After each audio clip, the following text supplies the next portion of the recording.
कैसे पैदा होता है, कौन सी ऐसी चीज़ है जो उसको इस हालातों से गुजारती है। और इसी चीज़ को खोजने के लिए महात्मा बुद्ध ने बड़ा तप किया, बड़ी साधना की, ऐसे ऐसे काम किए कि शरीर को सुखा के पिंजर कर लिया। उसके शरीर की हड्डियां गिन सकते थे, मांस और खून का काम नहीं था, सिर्फ चमड़ी और हड्डियां रह गई थी। एक पेड़ के नीचे बैठे बैठे उसमें इतनी हिम्मत नहीं थी कि चल फिर 20 के, और एक सुजाता नाम की लड़की ने उसको ज्ञान दे दिया। कबीर साहब ने तो उसको ये कहा कि बम्बी मत पीटे बावरे सरप न मारा जा, बम्बी किसी को ना डसे सरप सभी को खा।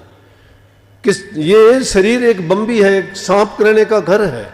इसके अंदर सांप कौन बैठा हुआ? मन बैठा हुआ है।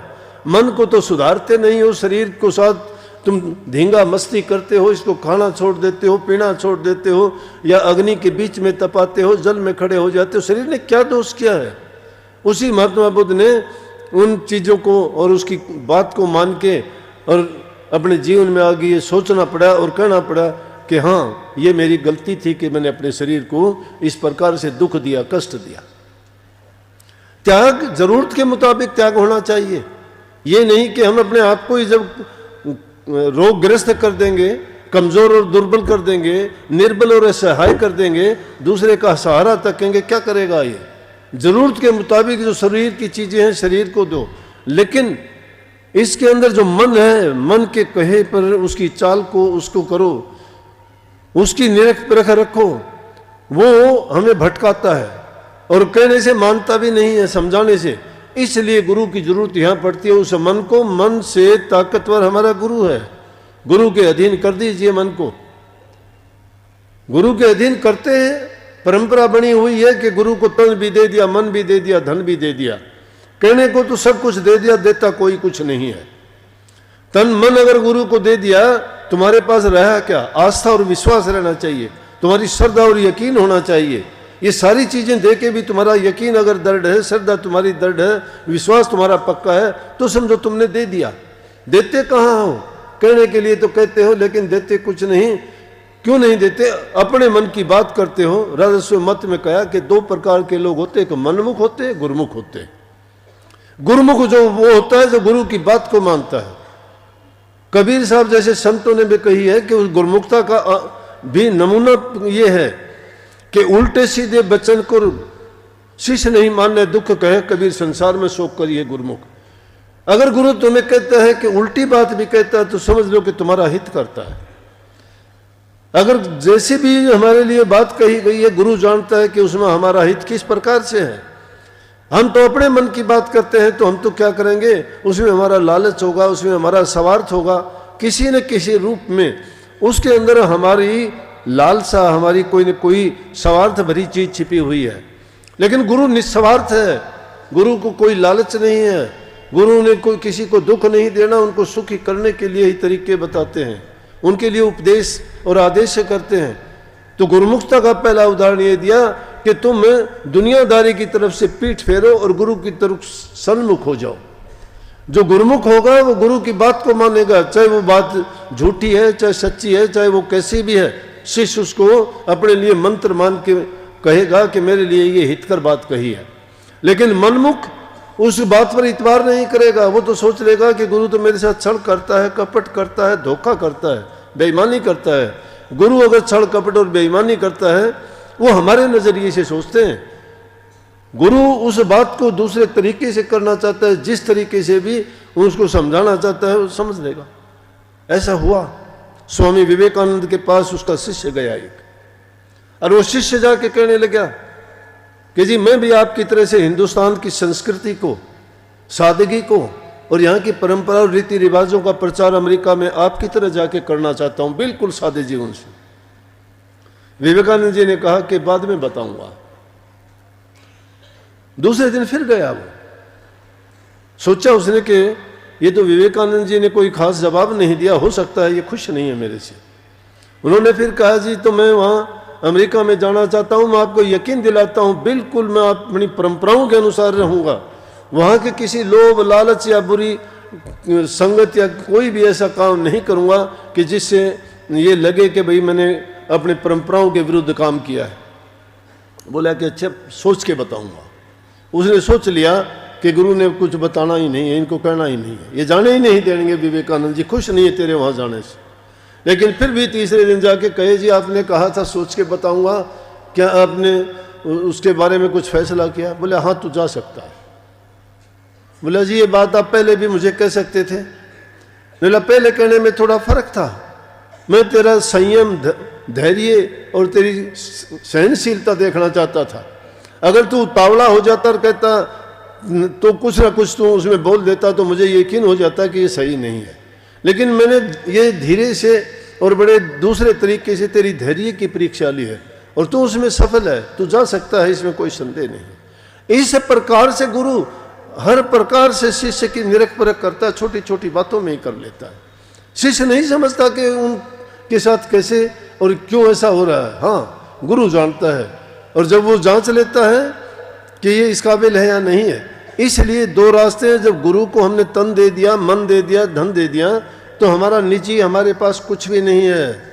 जब हमारा है ही नहीं, वो गुरु का कर दिया, तो हमें अधिकार नहीं रह गया कि उसे धन को मर्जी से बरतें, मन में मन मर्जी के विचार और ख्यालात पैदा करें और शरीर से मन मर्जी के अनुसार कोई भी काम करें।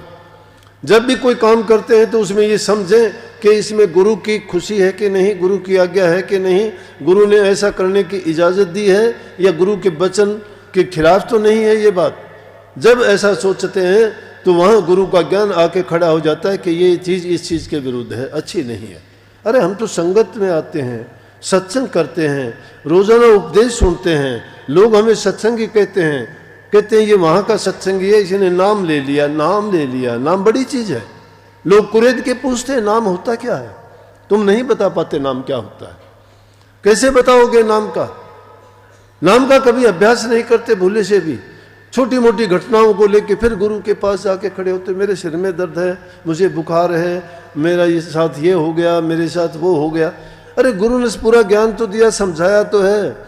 ये दुनियादारी के काम जितने भी हैं ये तुम्हारे हालात के अनुसार पैदा होते रहते हैं। उनको सोच समझ के साथ अगर काम करोगे तो ये ऐसे विपरीत हालात होंगे भी नहीं, होंगे तो ये गुजर जाएंगे। तुम अगर धैर्य रखते हो, शांति रखते हो, सहनशीलता तुम्हारे अंदर है तो गुजर जाता है वो समय। हमेशा एक जैसा खड़ा नहीं रहता, रुकता ही नहीं है। बुरी घड़ी आज की चली जाए, ये शुभ घड़ी है, हम यहाँ बैठे हैं, ये शुभ घड़ी भी चली जाएगी, ये रुकने वाली नहीं है। वक्त के तो पहिए लगे हुए, गुजरता जाता है। परंतु हमें उस भाव में नहीं पड़ना चाहिए, हमारे उद्देश्य को सामने रखना चाहिए। इंसानी जीवन का फर्ज ये है कि हम इस जीव के कल्याण के लिए, इसके हित के लिए और इस जन्म मरण से छुटकारा पाने के लिए, इस काल और माया की जेल से निकलने के लिए हमें अपने अच्छे गुणों का त्याग नहीं करना चाहिए। अगर कोई दुष्ट आदमी से टकराव हो भी जाए ना तो वहाँ धैर्य रखो, शांति रखो, परमात्मा उसको अपने आप संभाल लेगा। तुम्हारा उसमें कुछ नहीं, बल्कि जो उत्पात करता है उसको सजा मिल जाएगी, मिलेगी, क्योंकि उसका नियम बड़ा दृढ़ है, उसके नियम में बदलाव नहीं होता। वहाँ न्याय का राज है। यहाँ की तरह मन जिस प्रकार से हमारे बदलते रहते हैं, उनका मन नहीं बदलता है। वो किसी की सलाह लेने वाला नहीं है। उसने जो नियम बनाए हैं वो नियम अटल और पक्के हैं। उन नियमों को तोड़ने में तो हम इस मृत मंडल के जीव हैं, क्योंकि हम उनसे बहुत दूर जा चुके हैं और अब उनको पीठ दिखा चुके हैं। तो गुरु उन्हीं की तो याद दिला के कहता है कि तुम उस मालिक को पाना चाहते हो, खोजते कहाँ हो? पत्थरों में खोजते कहाँ हो? पानी में? तुम्हारा क्या खो गया है जिसको ढूंढने के लिए तुम इतने भागे फिरते हो? अगर खोजोगे तो एक बार ठहर के तो देखिएगा, अपने अंदर में जाइए, घुसिए। करते क्यों नहीं ध्यान? ध्यान करोगे तुम्हारा सारा का सारा ख्यालात बदल जाएगा, जीवन बदल जाएगा, तुम्हारे हालात बदल जाएंगे। नाम को समझे ही नहीं, नाम को जाने ही नहीं, नाम का महत्व क्या है। नाम भक्ति सेवा भक्ति के बाद आती है। सेवा भक्ति प्रेम भक्ति से पैदा होती है। सेवा भक्ति और प्रेम भक्ति गुरु भक्ति में छिपी हुई होती है। गुरु भक्ति कभी करते ही नहीं। गुरु भक्ति कहाँ करते हो? गुरु में तो दोष निकालते हो। गुरु से तो ज्यादा बुद्धिमान हम हैं, बुद्धिमान, क्योंकि हम बुद्धि से काम लेते हैं। गुरु में बुद्धि नहीं है। गुरु से ज्यादा बुद्धि हमारी है, हमारा ज्ञान ज्यादा है, हमारी समझ ज्यादा, अरे अनुभव ज्यादा है। कोई ज्ञान बड़ा नहीं है। ज्ञान के ग्रंथ बड़े बड़े लाइब्रेरी भरी पड़ी है दुनिया की। अंजिल, बाइबल, कुरान, पुराण, वेद, शास्त्र कितने हैं। ज्ञान के अथाह भंडार है। उनमें खोजते खोजते हजारों जीवन बीत जाएंगे तो भी उस ज्ञान को नहीं पाओगे। लेकिन असली ज्ञान को अगर ढूंढना चाहते हो तो अपने अंतर में घुस के देखिए, अपनी आंखों के पीछे तीसरे तिल पे ध्यान जमाइए।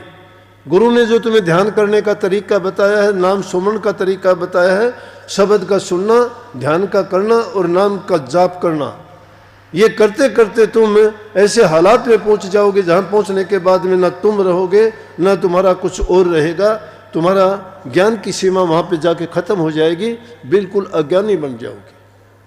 उस ऐसी खाली जगह में पहुंच जाओगे जहां सोच भी नहीं रहेगी और वहां सिर्फ तुम्हें एक ही अनुभव होगा, आनंद का अनुभव होगा, और उसके बाद बोलने का, कहने का, सुनने की कोई बात भी नहीं रहेगी। वो है हमारा आद घर, निज देश, निज ठिकाना, जिसमें पहुंचने के बाद में हमारे ये सारे की सारी बातें जो विचलित करती चली जाती है। लेकिन जब सूरत देह में आती है तो इन चीज़ों का बोध होता है, और जब ये उलट के ऊपर को जब चली जाती है तो उसकी हालात ये है। सब संतों ने ये बखान किया, लेकिन उनको सुन के और उन्हीं बातों का गीत बना के अगर गाते हैं तो झूठी है। सच्चाई क्या है? सच्चाई करनी में है। चाहे तुम थोड़े समय में थोड़ा सा समय लगा के भी अगर शुरू करोगे, और जब तुम्हें धीरे धीरे आनंद आना शुरू होगा, लेकिन दोनों नाव में पांव रखना चाहते हो, दुनियादारी की चीज़ों में बढ़ चढ़ के आगे बढ़ना चाहते हो और भक्ति के रास्ते में भी तुम आगे बढ़ना चाहते हो, तो ऐसा हो नहीं सकता कि जब वो रस छोड़ोगे तो ये रस आएगा, ये रस पाना चाहते हो तो वो रस नहीं आएगा। एक को पकड़ोगे तो ही बात बनेगी। कीड़ी को कहीं से दाल मिल गई, दाल को लेके चली, आगे जाके जो उसको चावल दिखाई दे गया, वो चावल को भी उठाने लगी। अब चावल को उठाती है दाल छूट जाती है, दाल को उठाती है तो चावल छूट जाता है। अंत में फैसला यही हुआ कि वो चावल को ही लेके चली गई, दाल को छोड़ दिया। भक्ति का तो सीधा है रास्ता यही है। अगर संसार को चाहते हो तो भक्ति छूट जाएगी, अगर भक्ति के रास्ते पर चलना चाहते हो तो संसार छूट जाएगा। लेकिन संसार में जितने फंसते चले जाओगे, वो मकड़ी का जाल है जिससे फंसने के बाद में निकलना बड़ा कठिन है। फंसते ही फंसते चले जाओगे, और अपना ही ताना बाना बुन के, मकड़ी की मिसाल क्यों दी हमने? अब मकड़ी अपना ताना बाना खुद बनती है और उसी में फंस के उलझ के मर जाती है, बाहर नहीं निकल पाती। इंसान का भी वही कुछ हाल है। जरा समय अगर मिले कभी सोचने के लिए, कभी एकांत में, हर इंसान के जीवन में ऐसी पल आते हैं कि आदमी अकेला होता है, सोचता भी है कि आखिर मैंने जीवन में क्या किया, क्या पाया, आगे चल के क्या होगा। किसी को देखते हो तो वो घटना ऊपर घटाते हो कि अगर मैं बीमार हो गया तो मेरी ये हालत होगी, अगर मैं बुढ़ापा हो गया तो मेरे साथ ऐसा होगा, तो मैं क्या करूँगा। बात सच्ची है, इसमें कोई झूठ नहीं है। जो होगा कर्म का फल है। अगर अच्छा करते चले जाओगे तो परिणाम बुरा नहीं हो सकता।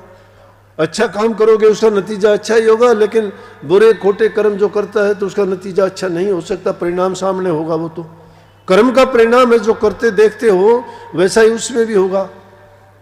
लेकिन जो इंसान अपना कर्म बनाना चाहता है वो नेक रास्ते पर चले, बुराइयों को त्यागे। अगर तुम भक्ति ना भी कर सकते, कुछ भी ना करो, लेकिन अपने जीवन को पवित्र बनाओ, बुराइयों से बचा लो। जो इंसान बुराइयों से बचा लेगा, मैं कहता हूँ ये सारी सिद्धियां शक्तियां तुम्हारे आगे पीछे फिरेंगी।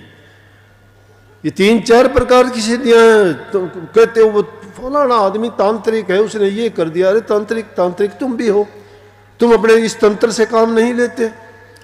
दृष्टि की सिद्धि क्यों नहीं करते? आंखें बंद करके ध्यान किया करो, दृष्टि की सिद्धि आ जाएगी। जबान की सिद्धि इसलिए नहीं, बक बक झक झक दुनियादारी की निंदा चुगलियों में फिरते हो। नाम का सुमरण किया करो, वाक सिद्धि आ जाएगी। जो बोलोगे वो नहीं हो तो मेरे पास आ जाइयो। चिंतन शुद्ध किया करो, नाम का किया करो, तुम्हारी संकल्प सिद्धि आ जाएगी। कैसे नहीं आएगी? उदाहरण पड़े हैं इन चीजों की, यही तो महात्माओं के पास और क्या। लेकिन ये नीचे की चीज है, संत इनको तो जगह ही नहीं देते। वो तो कहते हैं कि इससे ऊपर उठो, ये कुछ नहीं है, ये तो मंगती भिखारी और दुनियादारी की ऐसी चीजें हैं जो काल और माया के रचे हुए जंजाल हैं, जीव को लूटते हैं। और दुनियादारी के लोग इनको पाके बड़े समझते, नहीं ये कुछ भी नहीं है। जो इनसे भी बड़ी अच्छी चीज है वो बहुत ऊंचे दर्जों में है, वो असली रूहानियत वो है। ये रूहानियत नहीं, ये तंत्रिक है। ये इस तन से जो क्रियाएं की जाए वो तांत्रिक है, मन से जो किए जाए वो मानसिक है, रूह से जो किए जाए वो आत्मिक है। अब कह देते हैं 3 लोग कौन से हैं? 3 लोग ये नहीं है कि आकाश लोक, पाताल लोक, पृथ्वी लोक, नहीं, ये लोक नहीं है। लोक तो ये हैं, शारीरिक लोक है, मानसिक लोक है, आत्मिक लोक है। ये 3 लोक हैं। इन 3 लोक से ऊपर जो चौथा लोक है उसका ज्ञान संतों के पास है। वो इस जीव को उस निज देश का भेद देते हैं, और उस देश का भेद जिसको मिल जाता है वो दुनिया में कैसे दोबारा आएगा। जिसको रास्ता मिल गया, मंजिल और ठिकाने का पता लग गया, और उसकी टिकट मिल गई उसको कि कोई रोकने वाला नहीं है। काल, माया और यम 3 ही चीज रोकती है इस जीव को, जगात लेती है इस जीव से। जो जीव ये कार्य करता है उनसे जगात ले लेते हैं कि क्या क्या काम करके आए, टिटोड़ लेते हैं इनकी जेबों को कि जो किया है बता, समझा। लेकिन वहाँ हेरा फेरी नहीं चलती, पूछने की जरूरत ही नहीं है, खाली करके भेज देते कि चल तेरे पास कुछ नहीं है। इस जीव की ये हालत है। परंतु जो संतों का जीव है और जिसने संतों के कहे अनुसार नाम की कमाई की है, चाहे वो किसी भी दर्जे और मंजिल तक पहुंचे, कि वो काल और माया के हाथ नहीं आने वाला। वो सतगुरु का जीव है। सतगुरु ने जिस जीव को नाम की बख्शिश की है, अगर उसकी भक्ति में कोई चूक भी आ जाती है तो अगला जन्म, अगला जीवन उसको फिर इंसान का मिलता है, और वो इंसान का जीवन मिलता है, वो फिर करनी करवाता है, फिर गुरु मिलता है, फिर नाम मिलता है, और उसकी आगे से ही फिर शुरू हो जाती है वही कहानी। राजा जड़ भरत की यही तो बात थी। जड़ भरत तप करता था, जंगल में बैठा, एक हिरनी ने बच्चा गिरा दिया। जैसे भी कोई शिकारी पीछे था, भागी, भागने से बच्चा गिर गया, वो तो भागी, लेकिन बच्चे को देख के राजा जड़ भरत को तप करते हुए देखा कि बच्चा बेचारा, इसकी माँ गई उसको लेके पालने लग गया। बड़ी दया की, अच्छी बात है, ये परहित है, ये परोपकार है, ये जीव की दया है। उसने दया करते करते, लेकिन ये तो नहीं है कि किसी पर दया करते करते उसका रूप बन जाए। हम ये जिन चीजों के गीत गाते हैं ना जोर शोर से कि काम, क्रोध, लोभ, मोह, अहंकार ये दुष्ट हैं, ये बुरे हैं, ये इंसान को गिराते हैं, और वो नहीं गिरा, इंसान इनमें गिरता है खुद। ये तो बुरे हैं ही नहीं, इन चीजों की जो जरूरत है ये छोड़नी नहीं पड़ती।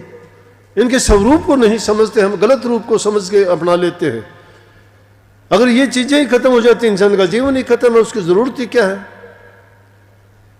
दया प्रेम जिसके हृदय में नहीं है, उसकी क्या भक्ति है फिर। राजा जड़ भरत ने दया की, लेकिन दया क्या की, अपना काम छोड़ दिया। उस बच्चे को पालने लग गया, कभी दूध पिलाता, कभी पानी पिलाता, कभी घास डालता, देखता कि अभी वो क्या करता है, ध्यान करना छोड़ दिया। तप गया उसका, तप यही हो गया, उस बच्चे की साधना करने लग गया। और कहते हैं कि अगला जन्म उसको हिरण का मिला, लेकिन तप भंग हो गया था उसका बीच में। हिरण का जन्म जरूर मिल गया, लेकिन वो हिरणों जैसे गुण नहीं थे। दूसरे हिरण जहां जाते थे उनके साथ नहीं बैठता, अलग से बैठता था। फिर उसको अगला जन्म इंसान का मिला, फिर उसने तप किया, फिर भक्ति की, और फिर उसका कल्याण हुआ। इसीलिए संतों का चेताया हुआ जीव भी अगर वो किसी कारणवश रास्ते में कोई रुकावट बाधा आ जाती है और वो मंजिल को नहीं पाता है, तो अगला जन्म उसको सतगुरु इंसान का ही देगा। और जिनके खोटे मंदे कर्म है, जिसने जैसे कर्म किए, तो अलग अलग गिरावट की योनियों में जाएगा। कोई बुरे से बुरी योनि मिलेंगी जैसे कर्म किए जाते हैं, जैसी इंसान की भावना होती है, जैसे मरते वक्त उसके ख्याल और विचार होते हैं, और मरते वक्त इस जीव के ख्याल और विचार वही होंगे जो जीवन में किया है। जिसने अभ्यास किया नाम का, उसको नाम याद रहेगा। अभी कनाडा का जिक्र है, एक अपना सत्संगी था, कैंसर हो गया उसको, नाम उसने ले रखा था, लेकिन नाम लेने के बाद इतना सत्संग में तो रुचि पहले नहीं थी, लेकिन आदमी को दुख याद दिलाता है। जब दुख आते हैं ना इंसान में, फिर उसको गुरु की भी याद आती है, भक्ति की भी याद आती है, परमात्मा की भी याद आती है, अपने कर्म की भी याद आती है कि मैंने ये कर्म किए थे। स्वामी जी महाराज ने लिखा भी है कि जब इंसान में दुख पड़ता है फिर याद करता है, दुखों से डर के कुछ कुछ लगता, गए दुख वो ही तुरंत फड़कता, गुरु को ऊपर ऊपर गाता, गुरु को दिल भीतर नहीं लाता। गुरु गुरु जबान से करते हो, मन में नहीं लाते, मन में ऐब छिपाते हो। गुरु का तो ढक्कन लगा लिया तुमने, ऊपर छाप लगा ली मैं गुरु का हूं, लेकिन हृदय में परिवर्तन नहीं आया, विचारों में बदलाव नहीं आया, जीवन वहां का वहीं खड़ा हुआ है, लालसाएं वही हैं, विचार और ख्यालात वही हैं, हमने बदलाव नहीं लाए। गुरु के पास गए तो बदल जाना चाहिए था, बदल जाना ही अपने आप को सुधार लेना है। और फिर भी संसार की चीज़ों में, विचारों में हम घिसटते पिसटते फिरते हैं, तो फिर सुधार की गुंजाइश कहाँ होगी। तो वो सत्संगी कैंसर हो गया उसको जबड़े में, जबड़ा निकाल दिया डॉक्टरों ने। 1-1.5-2 महीने कहने लगे दोबारा चेक करेंगे, चेक किया, साल के करीब निकल गया, खाना पीना बंद, बोलना बंद, उसको पाइप से थोड़ा बहुत लिक्विड देते थे। लेकिन उस दौरान में क्या हुआ, उसको याद आ गई कि तूने नाम लिया था। अब बोलना किसी से है नहीं, कोई किसी से बात नहीं कर सकता, उसने नाम का सुमरण किया। सत्संग सुबह से लेकर शाम तक सत्संग सुनता, किसी से बात करता ही नहीं। जब जीव फंस जाता है जब तो करता है, दुख याद दिलाता है उसको, बड़े सत्संग सुने। आखिर में डॉक्टर बोले कि एक बार ऑपरेशन फिर करेंगे। वो करने लगे अब मेरी हिम्मत नहीं है, मैं ना कोई ऑपरेशन करवाऊंगा ना कोई दवा लूंगा, अब तो मैं चाहता हूं कि मेरा जीवन ही पूरा हो जाए, चाहे डॉक्टर मुझे इंजेक्शन लगा दे। और उन्होंने शायद ऐसी कोशिश की कि डॉक्टर को कह भी दिया कि उन देशों में ये होगा शायद, मुझे नहीं पता, लेकिन मुझे कुछ ऐसा लगा कि कहने लगे कल को डॉक्टर आएगा और वो तेरे को देखेगा। लेकिन उसने क्या किया, पहले दिन घर वालों को सबको बुला के सारी अच्छी बात की। देखो कमाल सत्संगी की बात बताता हूँ, रोग बीमारी अलग चीज़ है। सबको सारी बात करने के बाद में बोला कि देखो अब मेरा टाइम आ गया, मैं जाऊँगा, मुझे अब ज़्यादा कुछ करने की भी ज़रूरत नहीं है और ना मैं कोई इलाज दवाई कुछ नहीं लूँगा। अगले ही दिन सुबह नहा धो के और सत्संग लगा के बैठ गया। उधर डॉक्टर का आने का टाइम हुआ, आधा घंटा सत्संग सुना, डॉक्टर आके देखता है तो वो नहीं है शरीर में, पूरा हो गया उसका काम। जो काम सारी जिंदगी हम नहीं कर सकते उसे 1-2 महीने में कर लिया। किसने करवा दिया? दुख ने। जब दुख पड़ता है तो ही समझते हो, लातों के भूत हैं हम, डंडे के गधे हैं, उससे पिटे बिना नहीं मानते।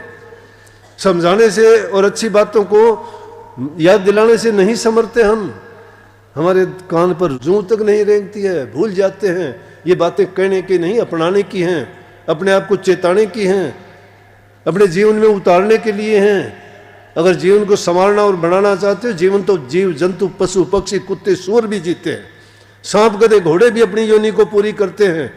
हमारा दर्जा बहुत ऊंचा है, जिसके लिए देवता भी तरसते हैं कि हमें इंसान बना दो एक बार। लेकिन इंसान बनने के बाद हम क्या बनना चाहते हैं? क्या बनना चाहते हैं? ऊपर नहीं उठना चाहते, गिरावट की ओर जाना चाहते हैं। इसीलिए संतों ने यह मार्ग दिखाया हमें कि इसे जीवन के देते हुए नेक काम करो, अपने जीवन को बनाओ, दूसरे लोगों को, किसी को परेशान ना करो, दुख ना दो किसी को कोई पीड़ा ना दो, रहम करो, दया करो, प्रेम करो, किसी की कर सकते हो तो सहायता करो। खोटे बीज मत बोओ, नहीं तो काटने बड़े मुश्किल हो जाएंगे, बड़ा पछताना पड़ेगा। दूसरों को नहीं बता सकोगे, अंतर से तुम्हारा मन रोएगा। ऐसी करनी कर चलो, तुम हंसो जग रोए। भले और नेक काम करो जब तक जिंदगी है, किसी के सहायक और